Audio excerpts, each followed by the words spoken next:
Good evening, folks. It is Thursday night. It is 8 p.m. Eastern. It is time for your Big Gold Belt Wrestling Podcast, and we have a very big weekend to discuss. Not one, but two nights of SummerSlam going down this weekend. We'll get into all that, look at both nights, what's happening on the card, what looks interesting, what looks like it might be an issue, predictions, all that good stuff coming up in the next hour. Also, WWE Unreal has dropped on Netflix. Lots to talk about this one and just what exactly is it, what's real, what may be unreal, all that kind of good stuff. Who knows what else we're going to do, folks. It's actually also going to be Hulk Hogan Day. Yes, Florida has made a ruling. We'll talk about that too. Who knows what else? Stay with us. Your Big Gold Belt Wrestling Podcast starts right now. Big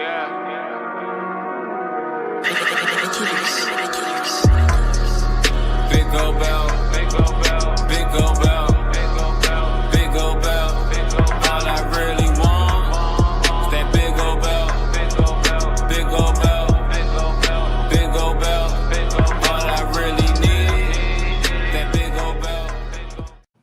Hello, everyone, and welcome to your Big Gold Belt Wrestling Podcast. This week, Season 5, Episode 26. Numbers keep getting bigger each and every week, so glad to see you here with all of us as we get ready for SummerSlam weekend.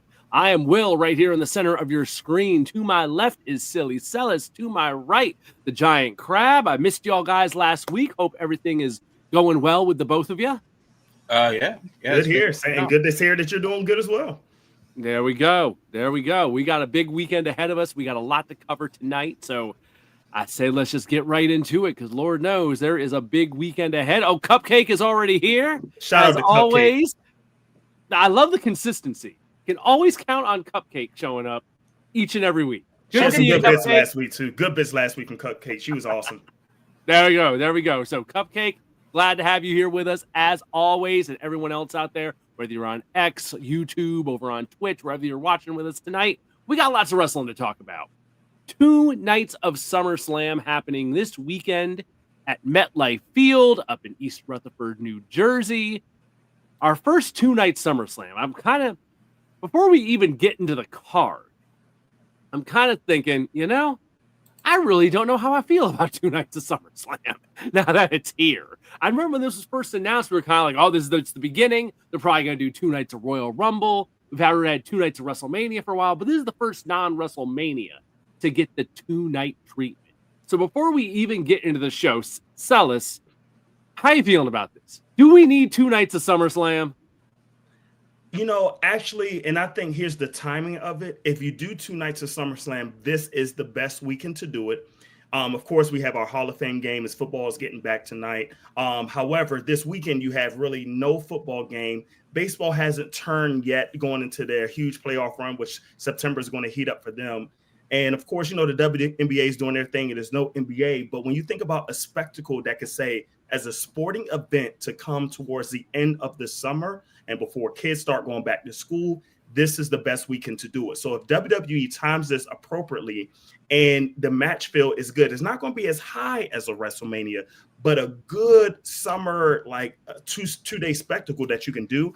I'm kind of cautiously optimistic that this could set a trend for the future as this annual time period where it's like, okay, this is the banger that we're going to get as far as sporting events to end the year. And I think how everything is kind of stacking up of how they built up to SummerSlam, I think this could be that, solidified number 2, which it already was, but now you're making a bigger number 2 event for WWE, having SummerSlam being 2 nights. So I like it.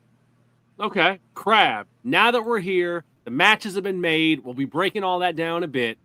Is 2 nights of SummerSlam needed this year? Is it needed? I mean, when is it ever needed? Is it a good kind of a thing? You could argue that, the shows were getting too long and, 2 nights, it's the second biggest show of the year for WWE. Why wouldn't they do 2 nights? And there is a bit of that. If you're going to go to the show, and at first it was, flying into town. Are you going to go to SmackDown before? Are you going to go to Raw after? Who knows? Where's the venue? Oh, it's at the MetLife Field. Okay, cool. I don't know. But now that it's 2 nights, it's Saturday and Sunday, you can definitely make a whole thing of it, or just go to one day, or just go to the other day. And no matter where it is, because I think it's in Minneapolis next year, and who knows if it's going to be 2 nights again next year as well, it still gives people options to see how much of whatever they want to see. So I don't mind it. I don't mind giving the people the option to see more. MetLife is a football stadium, holds 75, 80,000, which will probably be closer to 65, with the stage and all that. If they sell it out, twice, either 65,000 people are going to go twice, or 100-something thousand are going to go cumulatively. So giving people an opportunity to see more of what they want, I don't mind that at all. The argument, whether the show is 3 matches or 30 matches or 2 hours or 2 days, is the show any good? That part. And that's, more important than whether or not the show is an 8-day festival. And I say that coming off of the backs of All In. All In was legit 6 hours with a 2-hour show and a 90-minute long post-show scrum. The All In event, if you followed it from every second that an AEW camera was on, was close to 9.5 hours. And it started at 2 o'clock. The old days of WrestleMania. We had the marathon WrestleManias happening after midnight. Right. So don't need that again. Yeah, we don't need that again.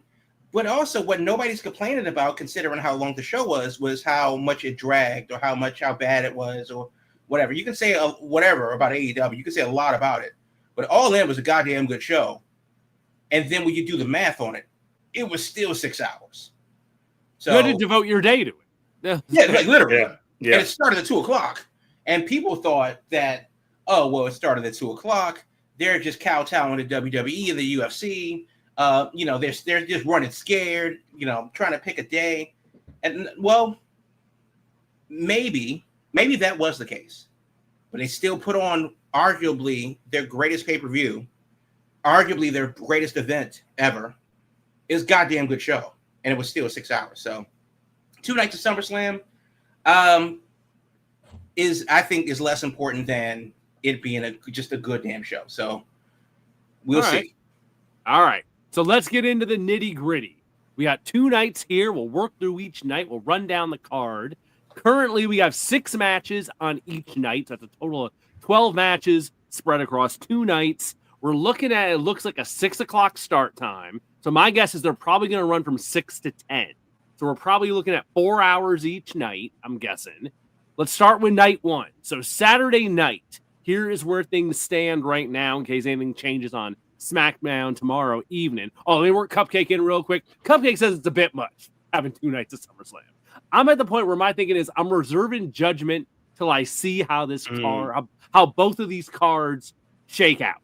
Gotcha. If it works as a 2-night show or not. But this is creating opportunities for a lot more matches, getting a lot more people on the card and stuff. So we'll see how that works. Let's start with night 1. So night 1 at this point, we have for the WWE Women's Championship, Tiffany Stratton versus Jade Cargill. We have the big celebrity tag team match going on with Randy Orton and Jelly Roll versus Drew McIntyre and Logan Paul. Lord knows folks got opinions on that one. I'm sure we'll get into it.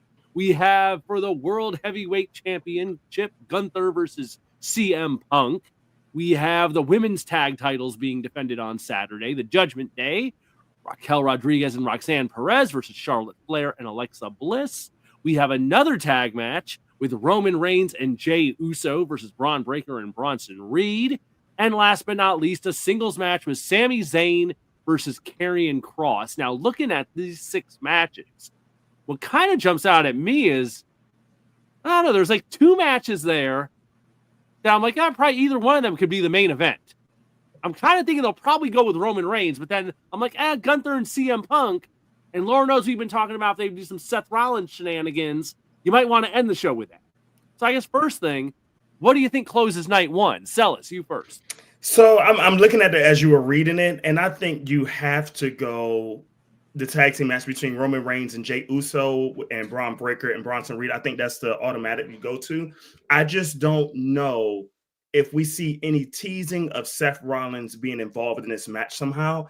I just think the way that you're building up Bronson and Braun and Braun, would you bring up Braun Breaker and Bronson Reed? I just know you're trying to put them over in some way with this type of faction. And of course, if Roman Reigns is involved in some type of match, you got to put him in that main event. But I think the biggest question here is, even though that ends the show to my prediction, what does Jey Uso do from here? Like, what do you do to build his character? Because to me, this could be a turning point coming off the World Heavyweight Championship, trying to see where you put him. Now you pair it back with Roman again, but where do you build him from here? Because Roman's going to be gone soon, but where do you feel him? Do you still feed him to this feud with this stable, or where do you go? But I really feel that this ends the show. Okay. Crab, what's the main event here? We going with a title match, or are we going to the tag team main event with the idea that Roman Reigns ain't been seen since WrestleMania? We got to put him first off, clearly the people are here to see Jelly Roll. I don't know. Jelly Roll's closing the show. Yeah, I mean, like, why else would you have him on there? No, realistically, it's. I think it should be Gunther versus CM Punk, just because it is for the heavyweight championship. Yes. Roman Reigns and the Uso versus Braun and Bronson is a thing, but then what? If Rollins isn't going to be there because of his injury, and that's a real thing that they're trying to consider, then what's the post-show? What's the big send-off? What's the last image that you see for SummerSlam? Right.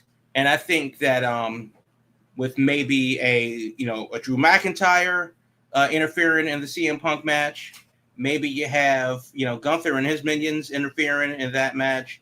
That I think a disheveled CM Punk or a very surprised Walter ending that show could be, very interesting, especially if you have, with championship gold on the line. Okay. All right. Cupcake's agreeing on that one. So I don't know. I guess the argument to do CM Punk and Gunther probably comes down to what's up with Seth Rollins and his availability. If this whole thing is, like we've been saying, that the knee isn't that bad off, it just needed some rest. If we're doing the cash in, they probably go with the idea of we're kind of echoing back his WrestleMania cash in, and we close the show with that. You could really do either match. You could do that as the semifinal and close the show with Roman Reigns and Jey Uso standing tall. I don't know. Looking at this card for night one, I'm kind of like, it's an odd show to me because Sami Zayn and Karrion Kross we've seen before, and I wasn't crazy about it last time. Tiffany Stratton and Jade Cargill for the title. I think that feels real. That match feels really odd now that Naomi cashed in and won the other championship.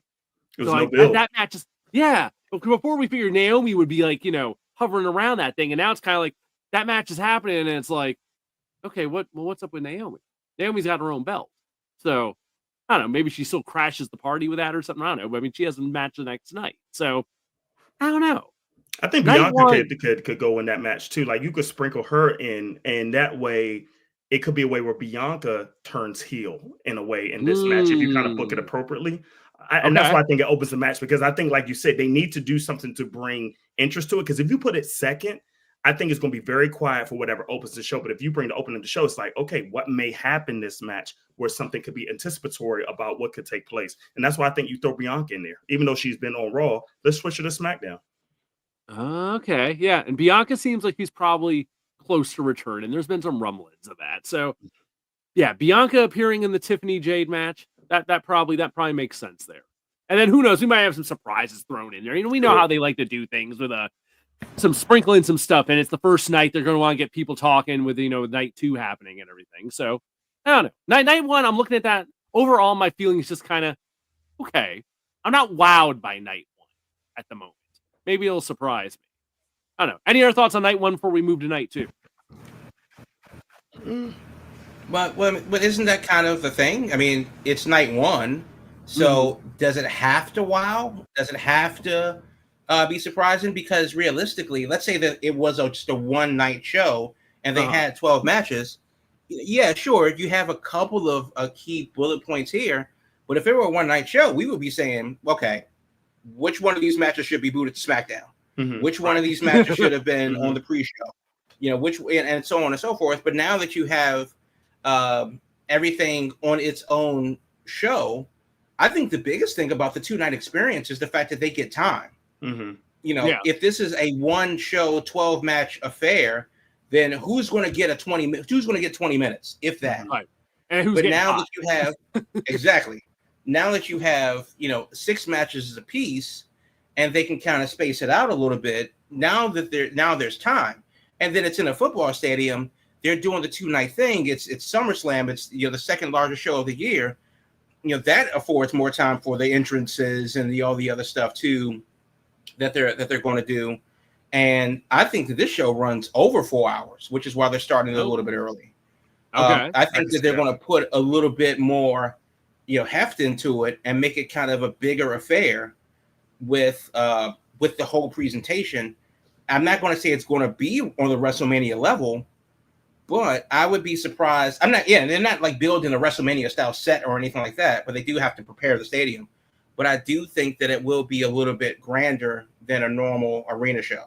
Yeah, they're definitely doing more than the little entranceway they've been doing in a lot of these big buildings. They are building a stage. That much has already been leaked out, that there's definitely an entranceway. So they haven't been doing that a lot. We've had a lot of these dugout entrances or little entranceway in the corner, and that's it, and just very small scale thing. They're definitely going a bit grander for SummerSlam. So we'll see how that all works out. Yeah, no, absolutely. Especially like I said, they're very much pushing the idea that this is the first 2-night SummerSlam. So yeah, I think some more stops are being pulled out than normal. All right, let's look at night 2. Shift gears here. So Sunday, much different card here. Sunday, we have a singles match for the Intercontinental Championship, Dominic Mysterio versus AJ Styles. This is the night of stipulations. We have a steel cage match for the U.S. title with Solo Sikoa versus Jacob Fatu. We have a 6-pack tables, ladders, and chairs match for the WWE Tag Team Championships with the Wyatt Six, who are currently the champions, against DIY, Braxium, the Motor City Machine Guns, and the Street Profits. That one's probably going to be nutso. Let's leave that at that. We have a no DQ, no count out last chance match for the WWE Women's Intercontinental title with Becky Lynch and Lyra Valkyria. Lord knows we've seen that match a lot of times this year, so this one they're adding this is it. This is the end all to be all on that one. Triple threat for the Women's World Championship, Naomi versus Rhea Ripley versus Io Sky. And last but not least, the big street fight for the undisputed WWE Championship, John Cena and Cody Rhodes in the rematch from WrestleMania. Night 2, I think the big thing that jumps out at me in night 2 is, like I said, one, there's a lot more stips on night 2. It feels like night 2 has more star power to me. I don't know. Is that how it comes across to you, Salas? I do. And just think about what you were saying earlier and kind of what Crab was saying. It seemed like they're trying to set up this show as night 1 is your appetizer for night 2 being your main course of having those bigger, more developed or even more stipulated matches, as you said. And I think that's how you want to lean into it.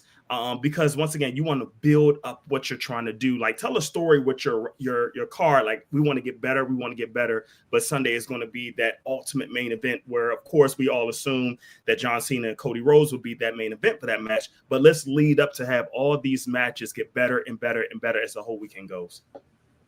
Yeah. So here's the thing. We talked about the main event on night 1. I'm looking at this damn night and I'm like, in a perfect damn world, Naomi, Rhea, and Io Sky would be main eventing night 2. In my world, the ladies would be main eventing that show coming off of the banger they had at Evolution. Don't think that's going to happen with John Cena and Cody Rhodes having their street fight for the undisputed title, but I would love to see it personally. But I don't. If they had it on night 1, I would think that meant hell. They should have had the women's triple threat on night 1 and let them main event. I would have been very much down with that because Evolution create a lot of momentum for those 3. So in a different way, I would have shuffled up the card a little bit and done that, switched around some stuff to make that happen. So we got the WrestleMania rematch here. Cena and Cody, they're doing it as a street fight this time. I know we've talked about this a lot this year, and Krabs talked about it a lot, about the year-long story, the dates ticking down on Cena. Does Cena make it to the end of the year? We've had that on one hand. On the other hand, we've had the Cena heel turn, that's been very awkward. It's been very kind of clunky.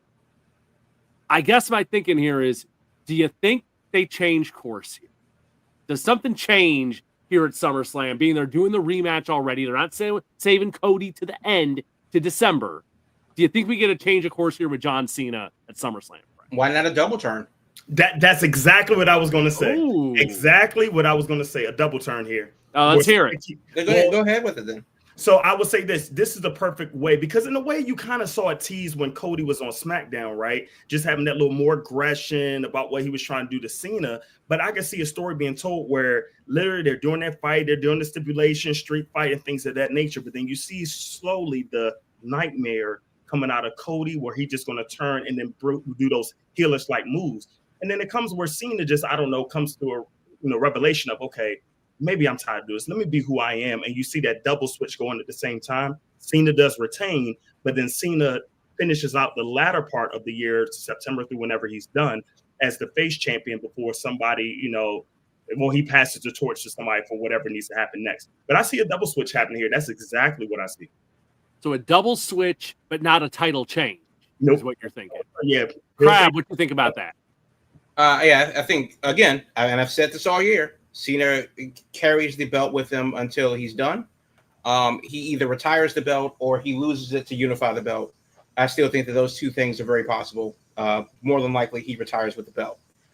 With that said, I can definitely see a jealous, bitter, vindictive Cody Rhodes kind of come after Cena from a standpoint of, you know what, this shit has gone on long enough. Yeah. Which we're talking about the future and you're the past. Why are you still here? Blah blah blah. Cena really wasn't ever a goddamn I'm legacy. I'm this and that. And the only reason, there's a lot of things that could be there's a lot of things that Cody could bring up about Cena's ascension from, flat out. Vince said Cena's going to happen. Cena happened. Right. Period. And yes, starting off as a goofy Mark Wahlberg, who's also from that neck of the woods, to becoming just plain old John Cena, Mr. Make-A-Wish.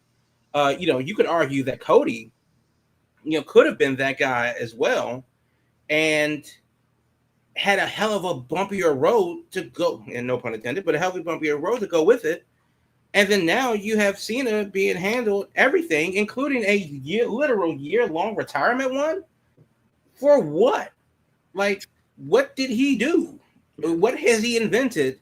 And these are real questions for me. What has John Cena invented that puts him on people's Mount Rushmore? What has John Cena done for, WWE that gives him a literal year-long retirement party? And you could argue, what are you, insane? He's John Cena. Well, he's not even the best John Cena. The Rock is a damn good John Cena. Hulk Hogan was a better John Cena. Bruno Sammartino was a better John Cena. And as we talked about last week, it wasn't the fact that, because we talked about Hogan and his legacy, yes, Vince has that vision of what that guy looks like. It just happened to be John Cena. And then after him, it was Roman Reigns. Or actually, after him, it was Lesnar, and then after him, it was Roman Reigns, and eventually Roman Reigns. And it's like, you're just another guy out of the factory. But Cody went through hell and back, left the company, found himself, came back better than ever, wrestled with his shoulder tenderized. Where's his flowers? And I can see Cody using that bit of spite to set up the third match, arguably to retire Cena. I don't think he should, but I can definitely see him going, well, what about me? Mm-hmm. What about you? Pulls the Raven. What about me? What about Cody? It all goes back to WCW, baby. Right. Shout out to Raven. I love Raven.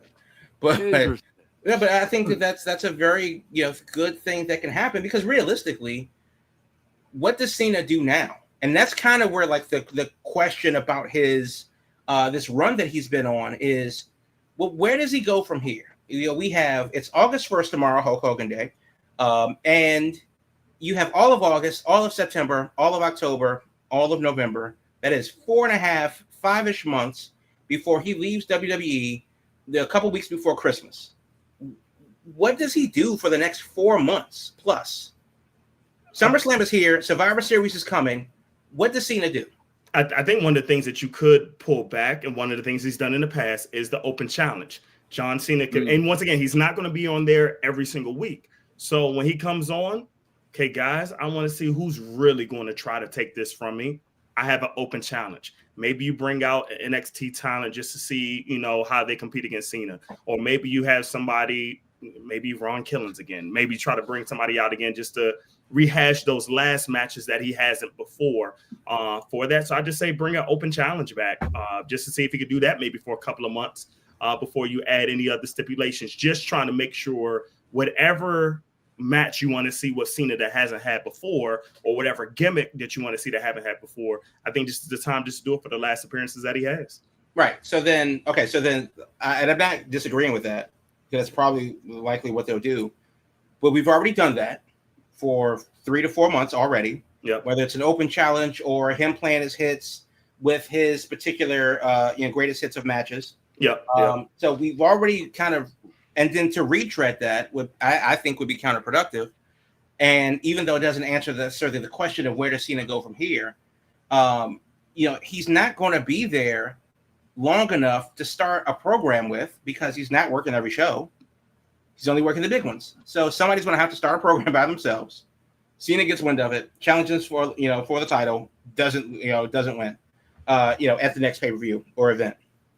I don't know how many dates he has left. Mm-hmm. We're under 20 now, I think. It's got to be under 20 by this point. Yeah, Cupcake says maybe he'll take an early returement. No, I think he wants the full dividends. Don't tell the IRS. You got to get all those days. Right. But I think that like is a thing. And obviously, barring him, his health, God forbid he doesn't get injured or something like that. Yeah. It really is to the point of like, where does he go from here? He has the belt and doesn't really have a story to go with it. He's played a lot of the greatest hits, and unfortunately, there's one greatest hit he hasn't played yet, though. May not be a fan of it. He's played a lot of them. Yeah. And unfortunately, we're kind of running out of time on that end. Yeah, true. And then SummerSlam is already here. So as far as I'm concerned, SummerSlam is already gone. And the next major pay-per-view is Survivor Series before he's done. So I just don't. I don't know. I don't know what they do, honestly. And it's not even a matter of like, should they pivot? It's just like, to what? I think the big thing is I like the idea of the double flip, because the Cena, I'm like, they're thinking all this farewell merch and all this, and they're trying to still have him be like, heel John Cena. It's like they tried it. We got a few months of it. Let's finish out these last 5 months or whatever that we got left. Classic John Cena. Let's have him do the slap in the hands and all that, and for the last 5 months, have this be the victory lap that it should be for the last 5 months. You messed with the formula, you gave it a try, it was interesting, but now we're here. It's like, we got it out of our system. We got to see what it was. So Cody is the part where I was like, I don't know. Cody, I can't see Cody being like a heel like in a bad guy sense, but I think it would come down, like Crab was saying, it'd have to be Cody's motivation to like take a harder edge, I guess, and somehow have Cena portrayed as sympathetic against that, I guess, would be how you'd have to do it. I mean, I'm just saying, we have Cody right now, but if he, goes back to black hair, I'm just saying. Impact era Cody. That'd be interesting. Wait a second. I know how you make Cody a heel. Make Brandy part of the package again. Bring out Brandy, and then you make She's traveling with them. Do the whole family package over again. Cody and Brandy Rhodes. Oh boy, we could run it back. Yep. I don't know. All right, that's our 2 nights of SummerSlam. Anything else we want to say about it before we take our halftime break? No, I'm good on that one. Yeah, I mean, I'm interested. It is this weekend, and it will be. Actually, the biggest thing is, depending on how this goes, will they do it again next year? I know that it's planned for one night next year. Obviously, they have a year to figure it out, and anything can happen, as we've seen with WrestleMania. But if this is well received, will this be the new formula? Yeah, this is definitely the pilot. So let's see how it works. We go from there, and next year we see how they run it in Minneapolis. All right, folks, we are at our halftime break, so we will take a quick break here, and when we come back, we're going to talk about the new show on Netflix, WWE Unreal. There's all kinds of thoughts on that one. Lots of clips going around online. If you haven't checked it out, maybe you've seen some of those. So lots of people talking about WWE Unreal, and who knows what else we'll get into in the second half. So stay with us. Your Big Gold Belt Wrestling Podcast will be back right after this. Looking to get your brand in front of people who eat, sleep, and breathe entertainment? Big Gold Belt Media is the place to be. We're all about reporting on movies, TV shows, conventions, and everything in between. And we want your brand to be a part of the action. Partnering with us means your sponsorships get featured right in the midst of our content. Plus, we're going to hype you up on all of our social media, connecting you with an audience that loves discovering new things from trusted voices in entertainment. We're easy to find. Just look for us on Big Gold Belt on all your social media platforms. Don't wait, reach out today, and let's start building something amazing together. Your spotlight is waiting here at Big Gold Belt Media, biggoldbelt.com. Thanks for being with us here tonight, folks, on the Big Gold Belt Wrestling Podcast, each and every Thursday night, streaming live, 8 p.m. Eastern. Before we move on to the WWE Unreal talk, I noticed in the comments we got one more thing here that snuck in. The old man himself, Vince McMahon, says Rhodes Enterprises is coming soon, which really reminded me of, hold up, remember when Cody made those vignettes where he was essentially trying to be Tony Stark? Maybe that's how you flip the switch. That's how you flip the switch. We bring back Rhodes Enterprises as the deal. Vince has had some car issues this week. So yeah, Vince needs to keep his ass out on the road, like the actual road, and leave Cody the hell alone. Driving 90 miles an hour and running into some lady. The old man is definitely having some issues. So. Yeah, take his license away. It's like, stop. What are you doing, Vince? All right, there we go, folks. Let's switch gears now to the other big thing that's happened this week in WWE. This has been announced for a while and finally premiered this week on Netflix, the WWE Unreal documentary series. It's 5 episodes. It dropped this week, and Salas has seen the whole thing. I've seen 3 of them. There's lots of clips going around online of it, and Lord knows those have created a lot of discussion as far as what it is and what it isn't. Not sure where to start here. Salas, let me go to you first, since you've seen the whole thing. I've seen just over half. There's 5 of them. They're about 55 minutes or so each. Yep. And I guess I'm going to kind of give an overview here to folks. They're essentially covering the time frame of the road to WrestleMania. So, and different people's stories with all that. It's kind of part beyond the mat, if you've seen that, with the behind the scenes stuff.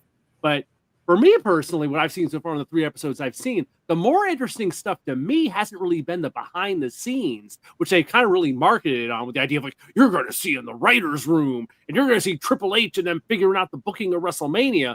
What's been more interesting to me has been kind of the personality profiles they've done throughout the show, where they kind of give you a trip to Rhea Ripley's house, where you kind of meet Rhea Ripley out of character and kind of get her backstory. And they did stuff with Charlotte Flair. They did a great deal with Chelsea Green, showing all her stuff. So, Salas, since you've seen the whole thing, kind of, what's your feelings on that? Since you've seen all 5, what's your takeaway on it? What's your reactions? I'll say this, and this is a great opening that you described it, Will. So I'll say, as a WWE fan, if you follow wrestling, you follow the dirt sheets, this is not going to be, okay, this is how Triple H goes in, like you said, is going to book everything out. Okay, this is who's going to win. This is how you're going to win it, things of that nature, where you're revealing huge secrets of what takes place in the booking or things of that aspect. What you see, in my opinion, is a leadership atmosphere of how you put a production of a show or how you put a production of a movie in a way where you see the behind the scenes stuff that takes place with it. What's interesting, as you said first, is the characters of those spotlighted as far as the match producers behind the scenes or those that are calling the the storytelling of what goes on in the ring. So Abyss, that a lot of you may be familiar with, TNA, is in the opening episode, and his match spotlights about how he's booking the show on the opening of Netflix on January 6th, and how time has to be a very important factor, because you can't go 3 or 4 hours just because you're on Netflix. You really have to stay in a specific time frame. And him being a match producer for that show, it kind of show a teaser of aspects of what he has to do to make sure, as you build the match from start to finish, what spots go where, how do you time it, how the referee's involved in it, to make sure you're checking the wrestlers that are okay, and then how they put that together, because things could go wrong and you have to adapt and change things on the fly. One of the things that I really liked about this show was not even about that, is some of the graphics that goes in how the wrestling matches show, like, okay, this is how we're booking. I'll give you an example. I think you've seen this, Will, because we talked before we got on about episode 3 that spotlighted the women. And when you see the graphical aspects of a highlight of how they do their different moves in the ring, I think graphically and how they do that animation wise was so cool, of just showing like, hey, this is how you build what we're trying to do in each spot of these matches. Another thing that was cool was when you see the wrestlers get a chance to do their interviews, you see their names being graphicked up. Okay, my name is this, but I go by this. This is my also name. I'm known as this, because that's all part of the character of who they are. And especially for Rhea Ripley, you see how she really turns from Demi, which is her nickname of her real name, and how she turns into Rhea right when she crosses that stage and get into the aspect of that. Seeing how people develop these characters or really change or heighten up who they are as a person is really cool. However, I won't tease this for you because you haven't seen it yet, but in episode 4, where it talks about heel turn, which is the episode for heel turn, and you probably saw the clips for this. One of the things that really guided my respect for Triple H and what he does is how he orchestrated how that was booked when nobody really knew about what was going on during that time. He was telling production trucks, hey guys, listen to me. And he went to the step-by-step aspect.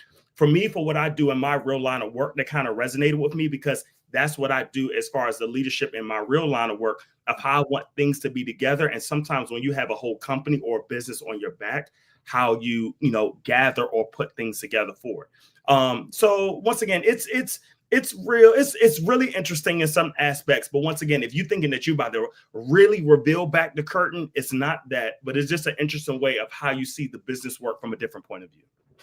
Okay. Crab, have you seen any of the clips that are going around? I know a lot of Sellers mentioned the clip with Abyss, where Abyss is like freaking out about the time. That's been all over the place. The heel turn clip's been around. So there's definitely select clips that people have honed in on this show that been all over social media this week. Oh, you're muted. Right. The answer is no. I actually haven't seen any of it. The thing, because my thing is, why would I watch this? Not in a, well, I don't want to know how the sauce is made, because of that's what wrestling is. And there needs to be that layer. I don't want to peek behind the curtain to figure out that the actual Wizard of Oz isn't a wizard or from Oz. But then again, it is cool from a technical standpoint to see how live television is produced. I love watching technical directors actually call camera shots and stuff like that for other sports, and see, or even the news or whatever, and just see them in the truck, doing their thing. But then again, it doesn't seem like it's going to go that much further. This isn't like a, step-by-step account of how you physically do a move without breaking somebody's neck, ankles, whatever. This isn't, a day-by-day of what a person is like, well, they're in catering this week, but I got something for you this week, those interpersonal relationships. Right. So it doesn't feel like my career in real life of 2K, but it also doesn't necessarily break what resemblance of kayfabe is left. So for me, I really wasn't interested in it, and I haven't even really peeked at it, largely because it just seems like, unsurprisingly, out of spite, WWE is just trying to out dirt sheet the dirt sheets. Because it doesn't sound like I mean, it doesn't sound like they're doing anything that the guys like Chris Van Vliet isn't doing, or Inside the Ropes, or Busted Open Radio, or they get to control it. Yeah. Yeah. It's just that they have their guys, and instead of doing a an interview with Meltzer or LaGreca or whoever, they're just like, oh no, more Netflix content, and then also more Netflix content. So right. Speaking to that point, let me work Cupcake in here. I refuse to watch Unreal. Sometimes you have to leave something to the imagination. It's none of our business what happens behind the scenes. Just another form of greed. Definitely echoing some of what you said there. And I definitely saw some of that thought process online this week. With people being like, I don't need to know all this. I don't want to know all that stuff. They're breaking kayfabe. They're exposing too much. And, you know, it made me think back to, okay, well, in a lot of ways, it's like, okay, we had Beyond the Mat back in the Attitude Era when that got released in theaters. I had the behind the scenes kind of stuff and kind of got into that. So for my mind, I'll say, okay, this is kind of this generation's version of Beyond the Mat. For like, you know, they're showing you some stuff, but at the same time, they are definitely, you know, my whole thing is always, if there's cameras there, it's a work. They're not going to show you stuff they do not want you to see. So anything that's being shown on this, they're comfortable enough with it getting out there. Triple H talked about this week. He addressed a lot of this criticism about Unreal and said, quote, the people are complaining about us lifting that curtain and showing people behind the scenes are mostly the people that are already talking about it anyway, end quote.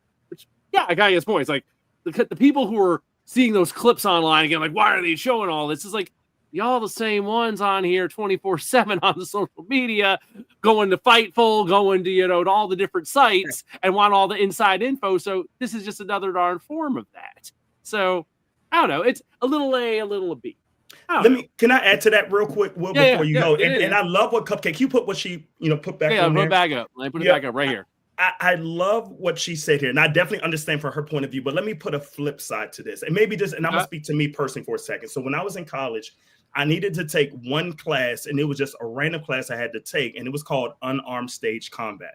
And the reason why I had to take this class is I just need to fill credits in order to graduate. So when I took this class, it was a theater class that shows how to do stunts and things of that nature where you could do it safely, doesn't get hurt. So when I see things like this, like you said, of how you make the product and how people do naps or how you do the sounds of different actions and bumps and things of that nature, that intrigues me. So in a way, when I saw Unreal, this showed me a lens of how to do that just in a different way. So for example, when people do super kicks, I know how that's done safely, or when people do spots dealing with ladders or other type of weapons, I understand how to do that safely because I had to go through that, granted on a much, much lower scale with that. So that just brings the process of how I got intrigued in it. But once again, I do understand why you want to leave it to the imagination, because sometimes the part of not being known in theater, in movies and TVs, you just really interested in seeing it, because sometimes if you know what it's like or how it's done, you may not have the same type of liking or appreciation for it. It's just a personal taste, but I definitely understand it. But coming from that lens of what class I had to take in college, that brought that process of why I was even intrigued in the first place. Yeah. Well, like Crab was saying, it's like there is a bit of it that is like the kind of behind the scenes production stuff. In episode 1, I think one of those interesting, as far as the production side went, it's like the writing room stuff. I'm like, whatever. I wasn't worried about that. Oh, who's going to win the Royal Rumble? And maybe it should be CM Punk. Like that part, I was like, whatever. I wouldn't worry about any of that. In the first episode, they do have a part where they talk about the gorilla position, and they get into the exact like kind of breakdown of this is how the modern version of the gorilla position is set up. It's now an actual prefab room that's kind of like part of like the stage, even where it's like they set it up. There's these certain it has these specific stations. Fair, how many times have we seen the camera follow a wrestler back through the curtains, where the curtains come through together? It has the big X, and even on Raw and SmackDown. yeah. I mean, absolutely. So that's where it's, for me, it's a bit of a disconnect, because on one hand, no, I'm not that guy that's actually like trying to find out every single ingredient to how the sauce is made. On the other hand, I can appreciate, just from being around wrestling for as long as I have been in more than a few capacities, where I don't necessarily need to know everything that's going on. And the difference between this thing and Beyond the Mat was Beyond the Mat was more of an expose than just this is what a job is. It was like, wait a minute, Mick Foley's still alive. Let's interview him before his brain turns to feta cheese and see what's going on. Because Beyond the Mat came out in like maybe 2000, 99, something like that. Yeah, 99, 2000 around yeah, there. so this was, they were talking about, Foley's 25 years of open face chair shots to the head. Yeah. They were talking about Terry Funk being Terry Funk. They were talking about, his latest ECW. retirement at the time. Yeah, ECW and stuff like that. So it wasn't just let's Rhea Ripley's depressed, or Thea Trinidad gets anxiety, or when I talk like this, I'm me, and when I talk like this, I'm not me. When I step through that curtain, yeah, all the cliches we've heard over the years. Exactly. So yeah. And that's very different than a Beyond the Mat, which is like, I can't feel my toes anymore, but goddamn, that pop was amazing. Better than heroin. Also, would you like some heroin? So okay, speaking of all that, now I guess here's the flip side of this. With this being on Netflix, if you're not a wrestling fan, do you think there's, because a lot of people, I did see some people comparing this to the other Netflix sports docs, like the Drive to Survive series for the F1 racing and stuff like that. Do you think, Celis, do you think the way they produced this, that it's approached in a way where people who are not wrestling fans might check this out and be like kind of drawn it? Because Triple H is trying to spin it like that. We're like, this is to bring new people to the dance. This is a gateway drug to tell people what we are and what we do. Yeah, I think it has to be, because when you think about, okay, you do this on a Tuesday, right? And then what's coming up? Oh, okay, SummerSlam's coming up. Should I watch this? Or then connect it to what's going to happen on Monday Night Raw again, because it is on Netflix, just to try to see what you can get. I know one of my friends who follows wrestling, he doesn't follow the in-depth like we do, but he was so excited after seeing the show. So I think they're going after that fan. Just how many they get, I'm not sure. Because like you said, this follows the same recipe that Netflix has on the documentaries, like with Untold, or what they do with Team USA and things of that nature. They're following that same recipe. So they're going for a market of people that love the documentaries or love hearing those stories about what takes place behind the scenes, or the people that's involved. People are going to get connected with that and say, okay, cool, I'll watch this, or I'll just binge it in one day. But then people may not be interested in all, saying, okay, cool, something else to watch. I'll see what's coming up on Netflix, what's going on. Because they're just recycling content that is new, recycling content that is old. And on a side note, look out for Heels. Heels used to be on Stars, and I know Netflix picked up Heels. See if that brings an avenue for different celebrities to try to bring wrestling themed shows, content, or series. So if Heels picks up for season 3, just years later with Stephen Amell, that may be an opportunity where let's see if we have a market feeding in more wrestling to be a part of the Netflix way. All right. I guess last thing on it, Crab, do you think there's any general audience for this, or is this strictly this is for the wrestling fans and that's all it is? So let me read this, because Triple H tweeted it yesterday. All Our right. goal has been to show the passion and drive that goes into our weekly television, as well as showcasing our talent through the highs and lows. Thank you all for watching. That sounds like a timeshare video. Like just this is the thing that everybody already likes anyway. Let me show you how it's more awesome. And or it's just something like an army recruitment video or something like that. We're not saying it's perfect. We're not saying that it's not hard. Damn it if it isn't rewarding. And of course, I'm saying this not having seen the show. Is this something that's for the casual fan or something like that? No, because they're casual fans. Why would the casual fan take a deep dive into how the show is made, or what booking is, or what a face turn could be, or what the implications of storylines are, if they're casual fans? I mean, that could actually do more harm than good to the casual fan, because if you're watching under the guise of, oh, this guy's really good, and I connect with him, like a Pentagon Jr., for example, and like, oh, he's good, he needs to win more, he needs to do something, give that man a belt. And then you go behind the scenes and watch this, and he goes, well, yeah, he's just a B+ player, or he's just a whatever. This could start the next Give Divas a Chance movement. Like just something right. Yeah. that kind of like, oh, well, he said why he's being held back. Hot damn. And so I think there is a little bit of that. I think that the people that really want to know already know, and not just wrestling specific. The Disney fans know more about Disney than Walt Disney himself. Right. The Star Wars fans, a Fantastic Four came out last weekend, and they're already an hour of 30-minute long YouTube videos of breaking down the next scene or the 150 Easter eggs that you missed. So this is what fandom does nowadays. And I don't think that this show is going to be, for the casual fan that's like, oh, that looks fun. Yeah. And Cupcake says you either believe it or you don't. And honestly, they're not giving you a reason to believe it if they're taking you behind the curtain. Yeah. True. Good point. Yeah. Good point. All right. So to wrap it up, we're going to get Vince back in here. Vince has some interesting stuff to say.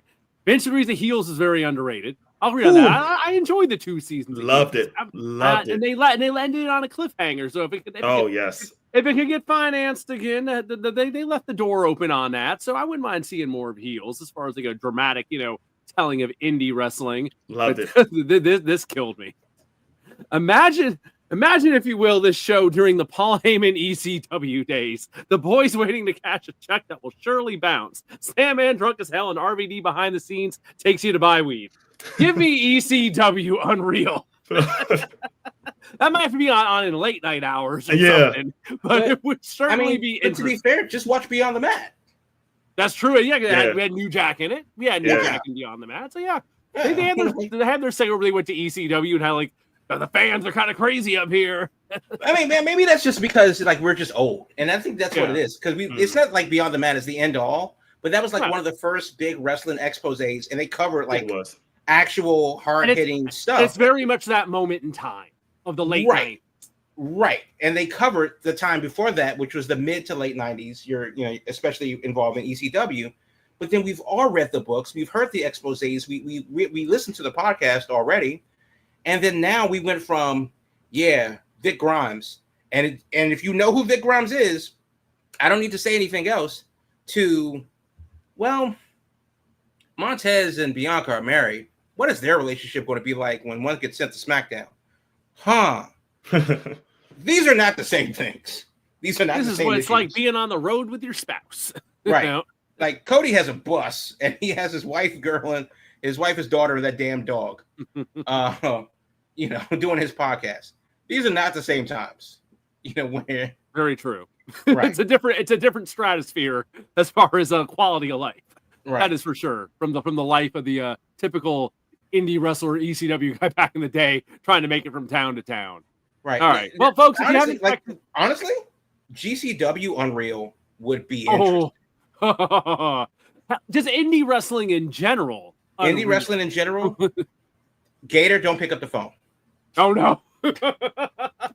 We don't need those stories getting in there. No, boy. Well, folks, if you haven't checked it out, it's interesting. I really enjoyed the 3rd episode that focuses on the women. There's definitely parts of it that I would say are, interesting. Mm-hmm. There's definitely parts of the episodes where I'm just kind of like, okay, whatever, fast forward. But there's nuggets in there. There's little interesting parts here and there in the Unreal series I thought was interesting. I'll probably knock out the last 2 since there's only 5 of them, so I can see the whole thing. But what do you think they should add to it? Like, is there something missing that you wanted to see and didn't? God. Ooh, I don't know, because I think my big thing is going into it, I honestly thought it'd be worse. I thought it'd be more like just fake, and just like, I don't know. Mm-hmm. It's not so much to the top. Yeah. I thought it was gonna be more contrived, and it feels genuine. I think because like it's a Netflix production, so I'm sure WWE had input in it, but it is what it is. Genuine but safe. Yeah, of course. Oh, absolutely. Like I said from the beginning, those cameras aren't showing you anything they don't want you to see. So there's nothing crazy sneaking in there of any sort. It is what it is. I would say for me, just real quickly, and you saw episode 3, so you saw what Chelsea Green went through from when she was on. I really like Chelsea's part of it. Yeah, I want to see more of that gear and all that. Yeah. And more so the disappointment when she went to Vancouver, her hometown, and she Yes. couldn't get on the show. on the Yeah. show. So, Yeah. and I know it's been a lot of times where we've seen like the disappointment where you still got to show up, you still got to be at work, you're just not on the show, or you get cut. So when situations like that happen, what are those reactions? So that's what I would like to see more of that. Yeah. All right. We got about 5 minutes left here. Any random little stuff we want to get into to round things out here tonight as we head into SummerSlam week? Yeah. Well, a random little thing, of course, is that tomorrow is officially Hulk Hogan Day in Florida. As we said before we went on the air, I'm surprised it took a whole darn week for someone to get to it and make an official Hulk Hogan Day. I'm surprised flights haven't been flying at half staff. Actually, they will tomorrow. We live in.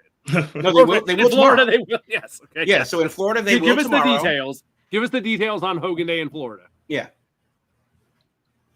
Yeah. So Pinellas County, Florida, which is where St. Petersburg is, and flags are going to be lowered to half mast at the Capitol out there in Tallahassee. Ron Kinky Boots DeSantis, your governor of Florida, basically declared it Hulk Hogan Day, April 1st, August 1st. So that will be tomorrow, like it or not.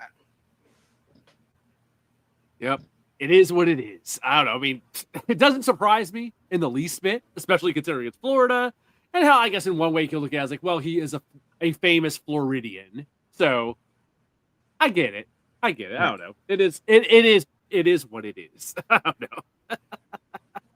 I don't know. Anything else, guys? I'm kind of blanking here. I'm good if we want to wrap it up, or we got a few minutes here for saying our little things. No, I mean we can, because obviously the biggest thing is going to be SummerSlam this weekend, and I think, like, aside from that, the thing that I really want to see is, are they actually going to do it up as much as WrestleMania will be?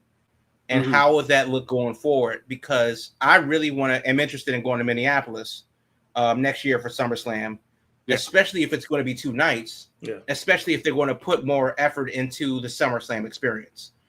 Also, weather. That stadium is outdoors. Yep. And they had to stop construction today when the storms passed through. Yep. Yeah, and those storms were vicious coming through there this afternoon, all up and down the East Coast. Yep. And we've been having, high heat and humidity. 80 degrees in the morning feels like 96 by 8 a.m. Stuff like that. But even up there in New York, North Jersey, no different, same deal. So it's the weather. Luckily, as the wind, the storms have broken the heat today, and it's going to be a much cooler tomorrow and through the weekend. That's going to be really interesting to see how the weather affects what's going to go down in Jersey as well. Yeah, God, humidity could wreak some damn havoc with that damn ring, with the ropes, all that kind of stuff. So, yeah, I think is going to be their big story next week. It's just, what exactly did this SummerSlam look like? Did they ratchet it up? Did they, really raise the level of it to make it a bigger event, more of a spectacle with the 2-day thing? Yeah, I think that's going to be next week. I think that'll be one of our main things to look into. It's just exactly SummerSlam yes, exactly. Does SummerSlam get taken to the next level this weekend in Jersey? We shall find out. All right. Yep. Well, folks, one last thing from Vince McMahon here. Apparently, if you get pulled over listening to Real American tomorrow in Florida, you will not be cited for traffic violations. That is how things will work. I'm sure Vince wished that was the case this week when he had his little traffic mishap. So, final thoughts from the old man there. All right, folks. So, each and every Thursday night, 8 p.m., your Big Gold Belt Wrestling Podcast is streaming live right here on YouTube, on Twitch, on X, on any platform we can get it on. We are streaming live 8 p.m. Eastern each and every week. Afterwards, the stream lives on in video on YouTube. So if you didn't catch us in time tonight, the video archive is there on YouTube on the Big Gold Belt Media channel as always. Show lives on in audio and podcast form also. So if you want audio or video, we got you covered on both fronts. On the social media at Big Gold Belt across the board is where you can find us, whether we're talking Instagram, Blue Sky, X, all that good stuff. At Big Gold Belt is where you find us on social media. And last but not least, the website, BigGoldBelt.com, the home of Big Gold Belt Media, wrestling, movies, comics, and more. Crab mentioned earlier, Fantastic Four came out this past week. I knocked that out too. Is that the last big one of the summer? I'm trying to think. Well, that's the last Marvel movie for this year. Yeah. Right. Coming out this week for the kids, The Bad Guys Part 2. If you like that one from a couple years ago. What's his name? Dave Franco is in Together. Have you seen that? I have not seen that because it looks weird as fuck. But I heard it's good, though. I heard it's good. Equally weird as fuck. But The Naked Gun with Liam Neeson looks... The reviews seem to be pretty the good. reviews are popping saying it's hilarious. Yeah. I'm very nervous about it, but I will be seeing that this weekend. And if you do have the Netflix and you're not watching how WWE is going to kill kayfabe, then you can watch Happy Gilmore too. That's right. That dropped last week. I watched that over the weekend. Wasn't a bad watch. No, not a bad watch, especially with the Netflix deal. So you don't have to leave the house for it. So there are options as we head into August, as we head in, getting towards the end of summer here. So keeping you informed about what's out there in entertainment. That's what we do here at Big Gold Belt Media, wrestling, movies, comics, and more. All right, folks. Next Thursday, we will be back. We'll be talking about what went down at SummerSlam. We got 2 nights to cover, so there will be a lot to discuss as far as that goes next week. So we hope you are here so we can get into all that stuff. Until then, I don't know, watch SummerSlam this weekend. God, if you're going in person to SummerSlam, be careful. It might be hot. Yeah, hydrate. Please hydrate and all that good stuff for SummerSlam if you are going this weekend and all that good stuff. And otherwise, that's what we got going on. So hit that like button, subscribe, all that good stuff. And we'll talk to you next Thursday night, 8 p.m. Until then, watch SummerSlam and some WWE Unreal, and we will talk to you later. All I really need, that big old belt.